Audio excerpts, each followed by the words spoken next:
laki at kasing galing ng kalaban! Masaya po ang aming puso na ngayon dito sa laban na to. Sama-sama na ang mga malalaking grupo dito sa Maynila. Ang kababaihan ng Maynila, ang kabaka at ang kaagapay. Pero alam niyo po, bata pa lang ako, ang pangarap ko sa aking buhay ay maging isang misyonaryo.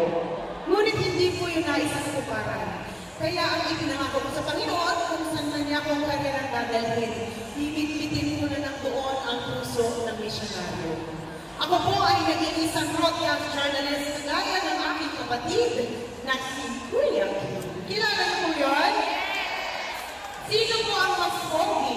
Si Kuya Kim o si Ali? Pero kagaya po ng aming kapatid na si Kuya Kim, ako rin po ay may mga programa sa telebisyon. Ako po ay may ang programa ko po, ang ginagawa ko, umikot ako sa ibang lugar dito sa ating bansa for 7 years para kunin ang kwento ng ating mga kababayan na napag-iwanan sa laylayan ng lipunan. Nakakalungkot, ngunit marami pa rin pong sektor ang napag-iwanan.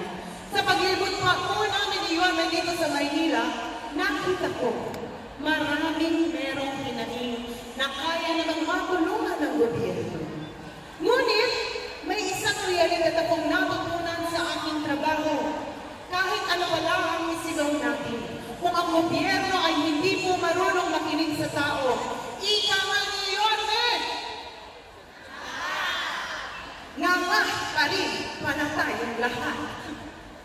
Kaya kailan ako ang katambal ni Yorme bilang kanyang vice-alcalde. Pinitbit ko po sa aking puso ang mga nakita kong problema ng ating lipunan. Bilang kanyang vice-alcalde, tumatayo po ako dito sa inyong harapan para tayuan ang mga sektor ng lipunan na para sa akin dapat mas minamahal at inaalagaan. Ang unang sektor na ito ay ang aking mga lolo at lola. Alam niyo po, sa totoo lang, nakakalungkot na makita na marami pa rin sa ating mga lolo at lola hanggang sa inyong edad, nakikipagsapalaran pa rin kayo para makapagpauwi ng konting salapi na susuporta sa inyong pamilya. Ang mas pinakamasakit dito, marami sa inyo, kailangan pa rin magtrabaho para ang inyong mga pangangailangang medikal ay mabayaran ninyo. Para sa akin, kung gumagana ang gobyerno, dapat lahat ng mga pangangailangan ng medikal ay naaalagaan na ng lungsod. At yan po ang maaasahan niyo sa amin ni Yorme balang araw. Hahaba na po ang buhay ng aming mga lolo at lola na narito sa Maynila dahil mahal na mahal po namin kayo. Tumatayo rin ako sa inyong harapan para ipaglaban ang boses ng ating mga kababayan na may kapansanan. Mahirap magkaroon ng kapansanan, lalo na kung iyong anak ay may kapansanan. Wala pong sapat na support ang binibigay ngayon para sa kanila. Balang araw, ang ating mga kababayan na may kapansanan, lalo na ang mga batang may kapansanan, makakakuha na ng patas na panlaban dito sa ating lungsod. Ako rin ay tumatayo para sa mga magulang na nagdadasal araw-araw na ang inyong mga anak may palaki nyo ng maayos dahil mayroong matatag na educational system dito sa ating lungsod. At ayoko na pong makakita na mga magulang na karag-karag nila ang kanilang mga anak dahil na-diagnose na may sakit ito at dahil wala siyang pambayad ng gamot para tuluyang mabuhay pa rin ang kanyang anak. Bubuhatin ito at magdadasal na lang na hindi na ito ang huling araw na makakala at mamamahal niya ang kanyang anak. Dahil sisiguraduhin namin na dito sa Maynila ang mga bata ay maaalagaan ng maayos sa educational system at ang mga magulang makakakuha ng sapat na suporta mula sa isang gobyerno na makikinig at mabilis kumilos para mapunan ang inyong mga problema. Tumatayo rin ako sa inyo, sa ating mga Muslim community na narito ngayon. Salamalay kong po sa inyo. Ako po ay lumaki sa isang lugar na marami pong Muslim doon at tinrato ko po kayo bilang kaibigan at pamilya. makakaasa kayo na balang araw, magkakaboses na kayo sa konseho.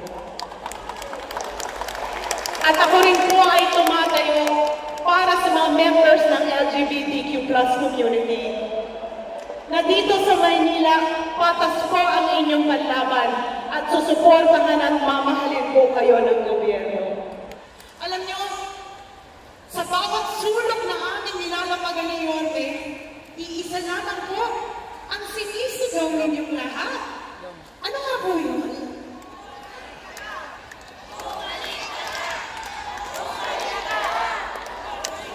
Alam ko po na kaya niyo sinisigaw na bumalik na si Yorme dahil nagnanais, nagdadasal ang inyong mga puso na bumalik ang maayos na pagkatok ng pagmamahal ng gobyerno Sa inyong mga bagay at buhay, gaya ng nakarasa nyo nung si Yorme ang alkalde natin dito sa Maynila.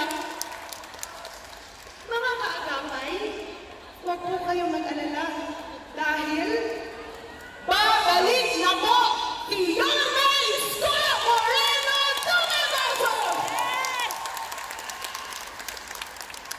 Ngunit, kung maaari, sana isama niyo na rin po si Chief Atienza. Ang trabaho po ng Vice Alcalde ay maging presiding officer, maging ina ng konseho, gumawa ng mga programa at polisiya na dapat angkop sa pangangailangan ninyo. Kaya kung kayo ay pipili ng Vice Alcalde balang araw, kailangan kayo pumili ng isang tao na marunong makinig at marunong ipaglaban ang boses ninyo. Kung meron man ako isang bagay na kaya ko ipagmalaki, bilang bunsong anak ng Vice Alcalde, Alcalde at Congressman, ako po ay nakipaglaban na marinig ang boses ng ating mga kababayan na para sa akin dapat na pagbibigyan ng gobyerno. Sa totoo lang po, alam ko, ako ang hinunman ng aking ama para ipagpatuloy niya ang nasimulan niya dito sa ating lungsod. Ako po ang nakapagtapos ng Political Science major in Governance 25 years ago. Kailangan ko lang po talagang sabihin, 25 years ago ako nag-aral. Dahil nakikita ko ang mga mukha niyo at akala niyo bata pa po ako. 43 years old na po si Chia Atienza. May tatlo na po akong anak na malalaki at hindi na po ako dalilan. Dalilan na po ako. At alam niyo po, nung ang aking ama ay Vice Alcalde ng Maynila, tinuruan niya ako kung paano maging isang magaling na Vice Alcalde. Isang Vice Alcalde na may integridad, isang Vice Alcalde na nakikinig sa mga Manileño, at isang Vice Alcalde na sumuporta sa kanyang alkalde.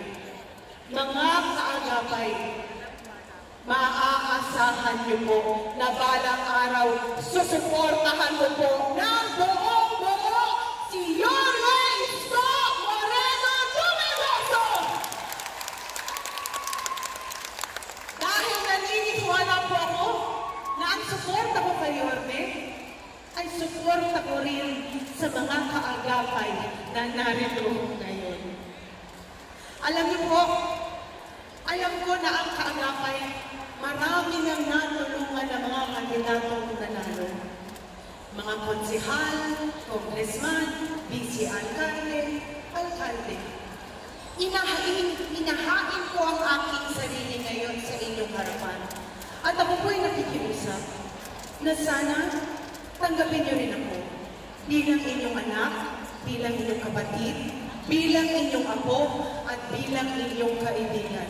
At makakaasa po kayo na balang araw kasama po ni Yorme at ang lahat ng Yorme's Choice, ibabalik po namin ng buong-buo ang lahat ng mga programa at polisiya na alam namin nakabuti sa buhay ninyo. Ngunit, magagawa lang rin po namin ito kung susuportahan niyo po ng buong-buo ang lahat ng mga konsehal under Yorme's Choice na nasa likuran po ngayon. At dahil kailangan po namin ang suporta mula sa national government, ako po ay nakikiusap sa inyo. Sana tulungan niyo po ang aking kaibigan na si Congresswoman Apple Nieves!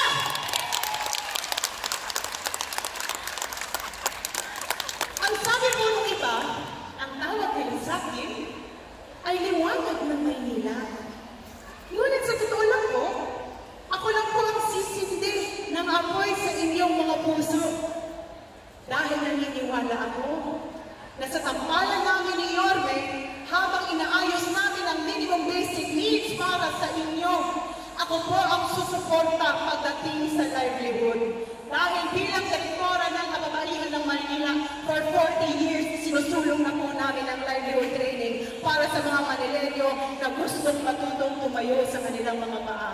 Balang araw, naniniwala ako na kung lahat ng mga Manilenyo ay marunong na tumayo sa kanilang mga paa, babalik ang dignidad dito sa Maynila at kayo po ang magpapaliwanag muli dito sa ating mahal na lungsod. Mahal na mahal ko po kayo mga kaagapay at sana'y balang araw, suportahan niyo rin po ako. Manila!